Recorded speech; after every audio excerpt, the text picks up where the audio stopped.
cười à?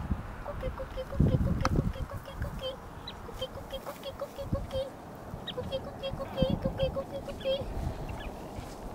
Chua!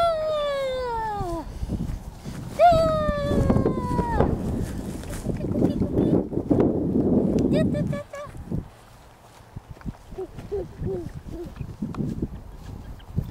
Đây này, đây này, đây cơ mà, đây cơ mà, đây cơ mà. Không chịu ngoại này.